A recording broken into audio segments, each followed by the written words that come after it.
নমস্কার বন্ধুগণ, কেমন আছো বলো সবাই? ভালো আছো? আজকে আমাদের কিছু অঙ্ক, 5টা অঙ্ক করবো আমরা আজকে, ঠিক আছে? 5টা অঙ্ক মাধ্যমিকের ক্যান্ডিডেটদের জন্য খুব ইম্পর্টেন্ট। ত্রিকোণমিতি থেকে কতটা শিখেছো তোমরা, কে কতটা এক্সপার্ট হয়েছো, চলো দেখা যাক আজকে। ওকে, চলো। তোমাদের আজকে কম্পিটিশন কার সঙ্গে? চলো, আমাদের এখানে যারা বসে আছে তাদের সঙ্গে তোমাদের কম্পিটিশন। দেখি তোমরা কতটা পারো। 5টা অঙ্ক থাকবে, বোঝা গেছে? 5টা অঙ্ক। দেখো, প্রথম অঙ্ক কি আছে? sec theta plus tan theta sec theta minus tan theta equal two দেয়া আছে। তাহলে sin থিটার মান বের করতে বলেছে এখান থেকে। পারবে করতে? চলো দেখা যাক কি করে এই অঙ্কটা হবে। দেখে নাও, এই ধরনের অঙ্ক তোমাদের এবারের মাধ্যমিকের জন্য খুব ইম্পর্টেন্ট। এই স্ট্রাকচারটা মনে রাখো। দেখো, sec থিটা প্লাস কিছু দিয়েছে, এটা মাইনাস কিছু দিয়েছে, এই মানটা দিয়ে দিয়েছে। এবার এখানে একটা সিঙ্গেল মান বের করতে বলছে। এই যে স্ট্রাকচার, এখানে যদি দেখো কখনো যে প্লাস মাইনাস দিয়ে আছে, কিন্তু এটা একই ধরনের। উপরে যা লেখা আছে নিচেও তাই লেখা আছে, শুধু পার্থক্য কোথায়? উপরে প্লাস দুজনের মাঝখানে, নিচে মাইনাস। তাহলে আমরা কি করে করব? তাহলে আমরা এই রকম দেখতে পেলেই যেটা করে দেব। কি বললাম মনে থাকলো? আমি যেটা বললাম যে উপরে নিচে একই লেখা আছে, শুধুমাত্র মাঝখানে প্লাস আর একবার মাঝখানে মাইনাস। এটা দেখলেই তুমি কি করবে? এটাকে যোগ ভাগ প্রক্রিয়ায় সাজিয়ে নেবে। এবার যোগ ভাগ প্রক্রিয়া কাকে বলে স্যার? আমি এর আগেও শিখিয়েছি। যোগ ভাগ প্রক্রিয়া কাকে বলে? এটাকে রেখে দেব, আমি এটাকে তুলবো, একবার যোগ করব, একবার বিয়োগ করব। দেখে নাও, বলেছিলাম না যোগ ভাগ, এর আগে মনে আছে? দেখো, এর আগে আমি শিখিয়েছি যোগ ভাগ প্রক্রিয়া কি করে হয়। যদি এটাকে আমি যোগ ভাগ প্রক্রিয়াতে সাজাই, তাহলে কি হবে? এ লিখে দেব, আর এই যে বি যে হরে বসেছিল, তাকে কি করব? আমি একবার যোগ করব, একবার বিয়োগ করব। বোঝা গেল?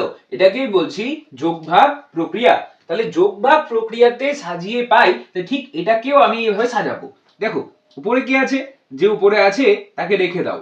sec থিটা উপরে ছিল, প্লাস tan থিটা উপরে ছিল। তাহলে এদেরকে আমি রেখে দিলাম, এদেরকে আমি কোনো কিছু করতে যাচ্ছি না। তাহলে এখানে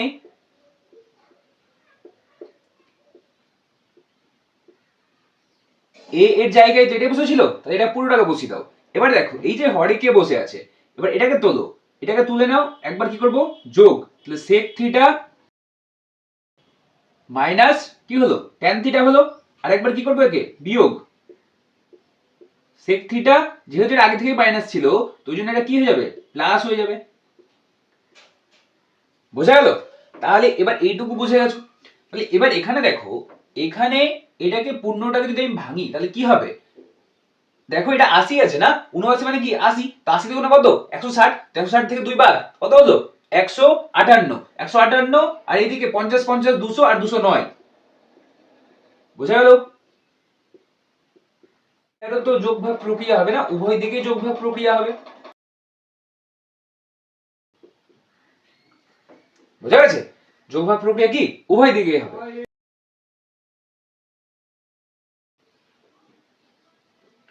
দেখো কি পড়ে থাকলো? 2 sec থিটা 2 tan থিটা। আর এখানে কি পড়ে থাকছে? দেখো, এখানে যেটা থাকছে পড়ে, সেটা কি হচ্ছে? এখানে কত দেখতে পাচ্ছ? 9 9 18। তাহলে কি হচ্ছে? 2 8 8। এটাই পড়ে থাকছে তো। আর নিচে দেখো কি পড়ে থাকছে? নিচে কি পড়ে থাকছে বলো? 9 9 বাদ, তাহলে কত পড়ে থাকলো? 130। এটাই না? তাহলে এখানে পড়ে থাকলো কত? 130 পড়ে থাকলো। এবার এখানে দেখো, কার মান বের করতে বলেছে স্যার? মান বের করতে বলেছে কার? মান বের করতে বলেছে কার? সাইনের মান, তাই না? তাহলে সাইনের মান যেহেতু বের করতে বলেছে, তাহলে আমি কি দেখতে পাচ্ছি? tan মানে কি হয়? sin theta by cos theta হয়। তাহলে tan কে উপরে তুলে দিতে হবে। বোঝা গেল? তাহলে এই লাইনটা করার পরে আমি যদি এটাকে ঘুরিয়ে দিই মানে কি বলছি? এই যে এটাকে, এই পারেরটাকে যা ছিল, এখানে যদি কাটাকাটি, এখানে কি হয়েছিল? 288। তাহলে 130 উপরে চলে গেল, 288 নিচে চলে এলো। ঠিক এখানেও তাই, tan থিটা উপরে চলে গেল, sec থিটা নিচে চলে এলো। বোঝা গেল? তাহলে এটাকে উল্টে দিলাম, দুই দিকেই কি করলাম? উল্টে দিয়েছি। এবার দেখো, এই যে 2, এইদিকে 2 2 কাটছে তো, তাই না? তাহলে এইদিকে 2 2 কাটলে কি হবে? এদিকে তো কাটাকাটি যাচ্ছে না? কত হয়ে যাচ্ছে এটা? 130 এর অর্ধেক কত? 65 হচ্ছে। 288 এর অর্ধেক কত? 144 হচ্ছে। বোঝা গেল? এবার ভালো করে লক্ষ্য করো কি হচ্ছে এখানে। এবার এই ট্যান থিটা মানে আমরা কি জানি, ট্যান থিটা মানে আমরা জানি sine theta by cos theta. আর এই যে 1 sec থিটা এটা মানে কি হয়, শুধু কস থিটা, তাই না? তাহলে কি পড়ে থাকলো বলো, 65/144। তাহলে এই যে cos থিটা কেটে গেল, sin থিটার মান বেরিয়ে গেল। বোঝা গেল? এটাই হচ্ছে কি আনসার আমাদের। করে নাও ঝটপট। তোমরা এখানে লিখবে, হ্যাঁ এখানে লিখবে উভয় পক্ষকে যোগ ভাগ প্রক্রিয়া করে পাই। উভয় পক্ষে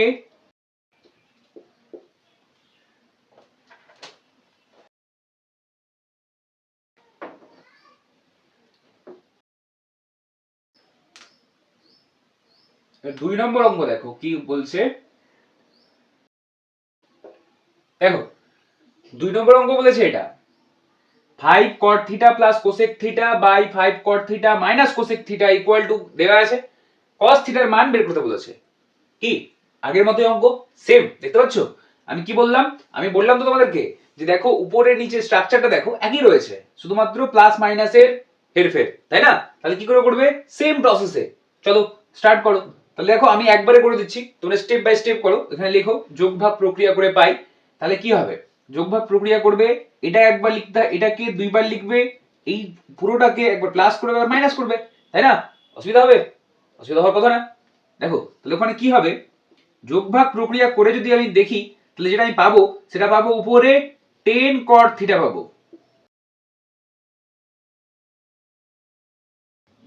এইরকম সিরিজের যোগ ভাগ প্রক্রিয়া করলে আমি কি পাবো উপরে 10 cot থিটা, যেটা ছিল সেটা ডাবল হয়ে যাবে, এখানে কোসেকটা কি হবে ডাবল হয়ে যাবে, হয়ে গেছে। এবার এই দিকে যোগ ভাগ প্রক্রিয়া করে কি পাচ্ছি আমি, 7 প্লাস 3 ইকুয়াল টু কত 10, আর 7 মাইনাস 3 ইকুয়াল টু কত 4। বোঝা গেছে? তাহলে এবার দেখো নিজেরাই কাকে বের করতে বলেছে, cos থিটার মান বের করতে বলেছে না, খুবই সহজ ব্যাপার।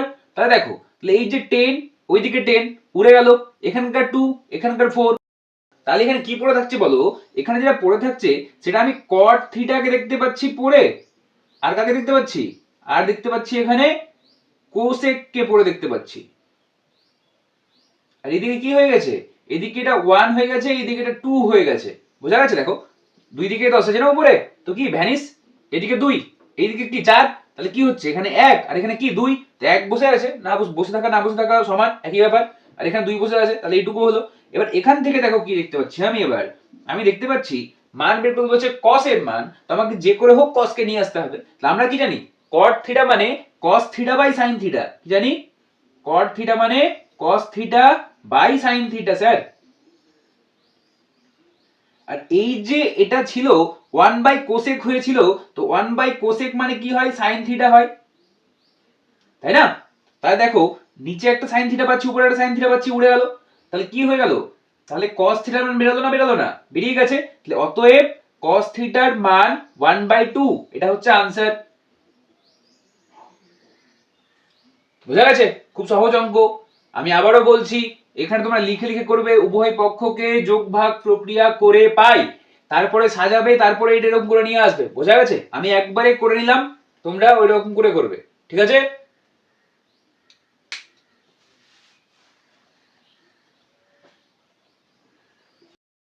দেখো আজকের ক্লাসের এই 3 নম্বর অঙ্কটা তোমাদের খুব ইম্পর্টেন্ট একটা অঙ্ক। কি আছে দেখো,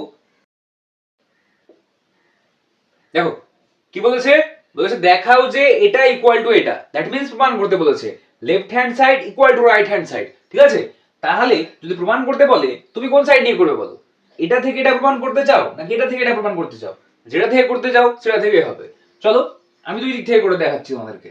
তাহলে যদি আচ্ছা এটা ভারী মনে হচ্ছে, এটাকে দেখে এটা থেকে তাহলে করা যাক। যেটা ভারী মনে হচ্ছে তোমাদের সেটা থেকে আমরা করব।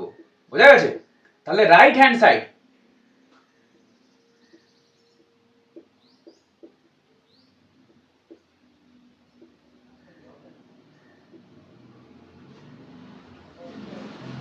আচ্ছা এটা না লিখে না, জায়গা ছোট হয়ে যাবে, আমি লিখছি না, আমি এখান থেকে করে দিচ্ছি, ঠিক আছে? এখানে তোমরা ভুলে যাবে এটা আছে, এটাকে লিখে দেবে রাইট হ্যান্ড সাইড, এইটুকু ভুলে যাও, এই পারেরটা এখানে লিখে দাও রাইট হ্যান্ড সাইড, দিয়ে করো। দেখো কি হচ্ছে, এটা থেকে দেখতে পাচ্ছি আমি কি দেখতে পাচ্ছি, আমি দেখতে পাচ্ছি যেটা সেটা sec স্কয়ার মানে কি হবে বলো? এটা মানে হবে tan স্কয়ার 15 ডিগ্রি প্লাস 1, তাই না? আর এটার মান কত হবে? এটার মান হবে tan 15 ডিগ্রি, তাই তো? এটুকু হচ্ছে তো সূত্র থেকে ডাইরেক্ট। তাহলে এবার দেখো আমি এটাকে কি এরকম আছে একটা structure a plus B by C, তাহলে এটাকে আমি কি লিখতে পারি? a বাই সি লিখতে পারি প্লাস b বাই সি লিখতে পারি। একই ব্যাপার, ভাঙতে পারি তো? তো ঠিক এইভাবে ভেঙে নাও। তাহলে কি ভাঙবো আমি?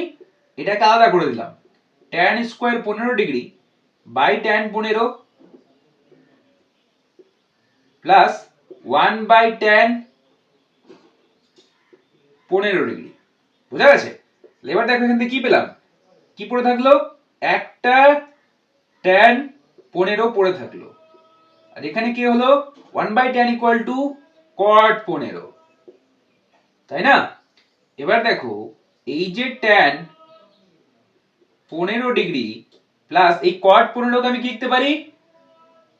cot 90 ডিগ্রি মাইনাস 75 ডিগ্রি, তাই না? যেটার মানে কি হচ্ছে tan 75 ডিগ্রি, এটা তোমরা জানি। কি পেলাম দেখো, মেলাও, মিললো? Equal to L H S, প্রমাণিত স্যার। বুঝে গেলে? তাহলে এইটা থেকে তোমাকে এটা রাইট হ্যান্ড সাইড থেকে আমি লেফট হ্যান্ড সাইডকে প্রমাণ করলাম, আবার লেফট হ্যান্ড সাইড থেকে তুমি রাইট হ্যান্ড সাইডকে প্রমাণ করতে পারবে একই ভাবে। ক্লিয়ার? কি করে করবে? এটা পারছো না? বাড়িতে করবে, এটা বাড়ির কাজ। এটা থেকে করবে, ভুলে যাবে এটা আছে, এখানে লিখবে এল এইচ এস ইকুয়াল টু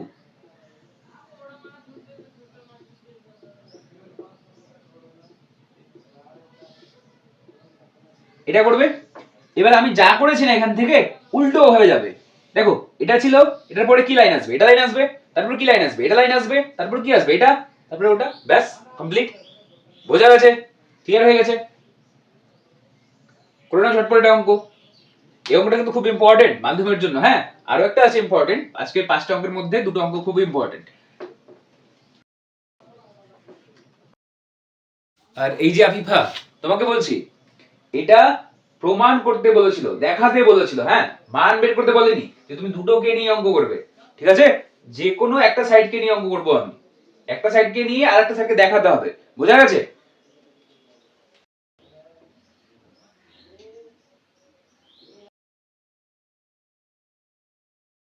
দেখো এই অঙ্ক কি বলেছে, এই অঙ্ক তোমাদের মাধ্যমিকের জন্য ভিভিআই। হ্যাঁ, আগেরটা আর এটা 3 নম্বর আর 4 নম্বর অঙ্কটা খুব ইম্পর্টেন্ট। এটা দেখেছি, অঙ্কটা দেখে নাও, এটা অঙ্ক খুব সহজ। এটা দেয়া আছে, এটা থেকে তোমাকে tan 43 ডিগ্রির মান বের করতে বলেছে। তাহলে একটা কথা ভাবো যে tan এর মান বের করা, tan থিটার মান আমরা কখন বের করতে পারবো? যখন আমরা কি জানবো? যখন আমরা জানবো sin থিটার মান, আর যখন আমরা জানবো cos থিটার মান। সূত্র তো এটাই বলে আমাদেরকে, তাই না? তাহলে ঠিক cos থিটার মান দেয়া আছে, তাহলে বের করতে হবে কার মান? sin থিটার মান। যদি আমরা এদের মান বের করে নিই তাহলে তো বেরিয়ে যাবো, করতে পারবো কিনা? তাহলে আমার প্রথম টার্গেট কি? sin থিটার মান বের করা। তো চলো sin থিটার মান আমি বের করি। sin থিটা মানে কত এখানে? 43 ডিগ্রি, তাই না?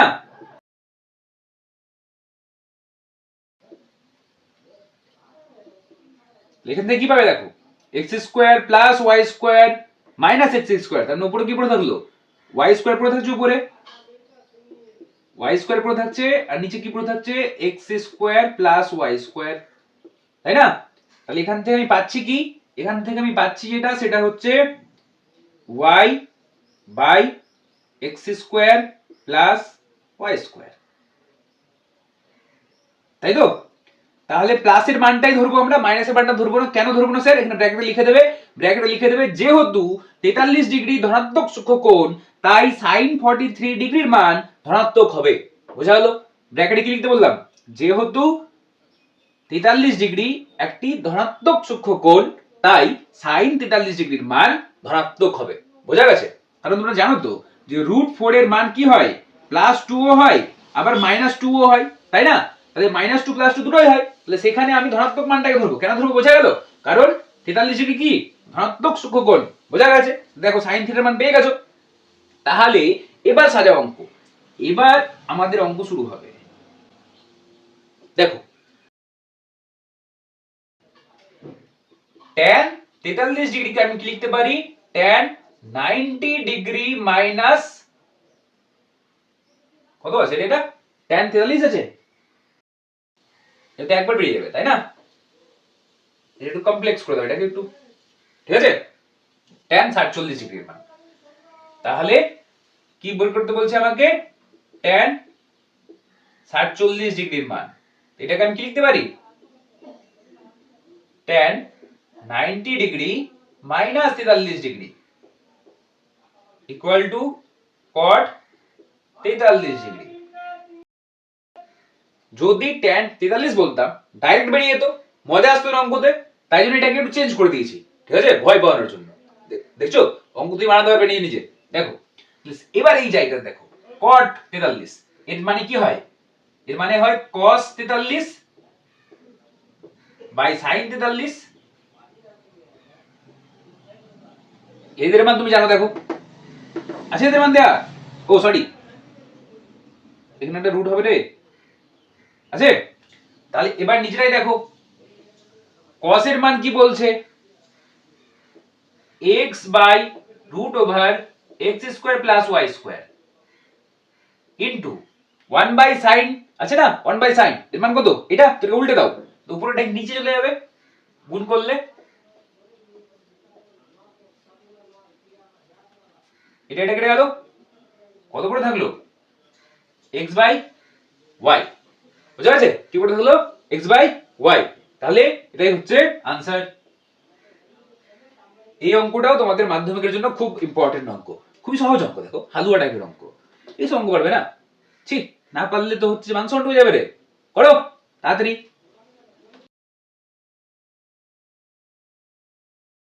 আজকের লাস্ট অঙ্ক, দেখো কি বলছে, যদি tan theta equal to cot beta হয় এবং থিটার একটা লিমিটেশন বিটার একটা লিমিটেশন দিয়ে দিয়েছে, তাহলে কি বলছে জিরোর থেকে বড় হবে কিন্তু 90 ডিগ্রি থেকে ছোট হবে, দুটোই বোঝা গেছে, তো দুটো কোণই 90 থেকে ছোট, দ্যাট মিন্স সূক্ষ্ম কোণ আছে, ওকে। তাহলে sin theta plus beta equal to কত হবে, অঙ্ক দেখে ঘাবড়ে যাচ্ছ, রাইট, মনে হচ্ছে বাবা কত বড় না অঙ্ক স্যার, তাই তো, কি রে এরকম কিন্তু মনে হচ্ছে না যে এত বড় অঙ্ক করবো কি করে, দেখো কত সহজ অঙ্ক এটা। তাহলে এটা এটা দেখো আগে এই লাইনটাকে নাও, কি বলেছে, এটা তো বলেছে, এটাকে আমি কি লিখতে পারি, এই cot বিটাটাকে আমি কি করে এসেছে, দেখো এটা এটা কি করে এসেছে, এটা আগে এমন ছিল নিশ্চয়ই, তাই না, এমন ছিল এতো এখানে এসছে, তাহলে কি হলো, tan tan ভ্যানিশ দুই দিকে, কি পড়ে থাকলো 90 ডিগ্রি মাইনাস বিটা পড়ে থাকলো, তাহলে এবার কি হলো এইদিকে দেখো, theta plus beta equal to কি 90 ডিগ্রি স্যার, তাই না। তাহলে এবার মান কার বের করতে বলেছে স্যার, তোমাকে কার বের করতে বলেছে, sin থিটা প্লাস বিটা, তাহলে এটার মানে কত হবে sin 90 degree sir, sin 90 degree equal to 1, answer হয়ে গেল, খতম, দেখলে ক্লিয়ার। তাহলে আমাদের পাঁচটা অঙ্ক আজকে হলো, তাহলে এই পাঁচটা অঙ্ক কেন করলাম স্যার, কারণ এই পাঁচটা অঙ্ক মাধ্যমিকের জন্য খুব গুরুত্বপূর্ণ, তার মধ্যে 3 আর 4 নম্বর যে অঙ্কটা করলাম সেটা very very very very important, বোঝা গেছে, ক্লিয়ার হয়ে গেছে। এই অঙ্কগুলো দেখো খুবই সহজ, ত্রিকোণমিতি বলে ভয় পেয়ে যেও না, আমি বারবার বলেছিলাম তোমাদেরকে যে ত্রিকোণমিতি শুরু করার আগে ওই যে শুরুর দিকে দুটো ক্লাস করেছিলাম না কনসেপ্টের ক্লাস, ওটাকে খুব ভালো করে করতে হবে, বোঝা গেছে। এখনো যদি কেউ ফাঁকি মেরে থাকো আবার যাও প্লেলিস্টে, যাও গিয়ে দেখো ওই কনসেপ্টের ক্লাসগুলো দেয়া আছে, ঠিক আছে, এই ভিডিওটা শুরু হওয়ার সময় দেখবে আই বাটনে ওখানেও দিয়ে দেয়া আছে ক্লাসগুলো, ওটা থেকে করে নিও, করে নাও, তারপরে দেখো এই অঙ্কগুলো ইজি হয়ে যাবে। ত্রিকোণমিতি থেকে অঙ্ক ছেড়ে এসো না মাধ্যমিকে, সব থেকে সহজ, মাধ্যমিকে নাম্বার বেশি তুলতে গেলে এটাকে ছেড়ে এসো না প্লিজ, এটা আমি তোমাদের কাছে রিকোয়েস্ট করছি, ঠিক আছে, খুব সুন্দর করে করে নাও, ওকে। আজকের মতো এখানেই, তাহলে পরবর্তী ক্লাস আমরা কিসের নিয়ে আসবো, ত্রিকোণমিতির পোর্শনে শেষ চ্যাপ্টার আছে একটা বেঁচে আছে তাই না 25, ওটা শেষ করলে পুরো ত্রিকোণমিতি শেষ হয়ে যাবে, ঠিক আছে। আজকের মতো এখানেই, tata bye bye, take care.